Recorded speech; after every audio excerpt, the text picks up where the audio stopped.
Hi అండి, మా గార్డెన్లో ఇంకొక ప్లాంట్ అయితే చూపిస్తాను. ఇది కంప్లీట్గా డిఫరెంట్ అనమాట. మా మావయ్య గారికి మందార పూలు అంటే చాలా ఇష్టము. నర్సరీకి వెళ్ళి ఒక మందార చెట్టు అయితే తీసుకొచ్చారు.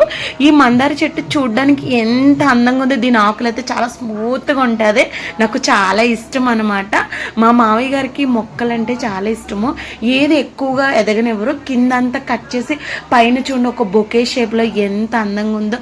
దీనికి మొత్తం డిఫరెంట్గా 2 కలర్స్ ఫ్లవర్స్ అయితే ఇడుస్తుంది. అది కూడా రేఖ మందారము. ఒకటేమో పింక్ కలర్, ఒకటేమో రెడ్ కలర్ అనమాట. ఒకటే ప్లాంట్ అని తెచ్చాము. విచిత్రంగా ఏంటంటే 2 కలర్స్ ఒకే చెట్టుకి ఇడుస్తాయి. అవి కూడా ఎనీ టైం చెట్టు నిండా ఉంటాయి. ఆ రోజున మేము వెళ్లే ముందు ఒక ఆవిడ పూజకు వచ్చి కోసుకెళ్ళిపోయిందంట.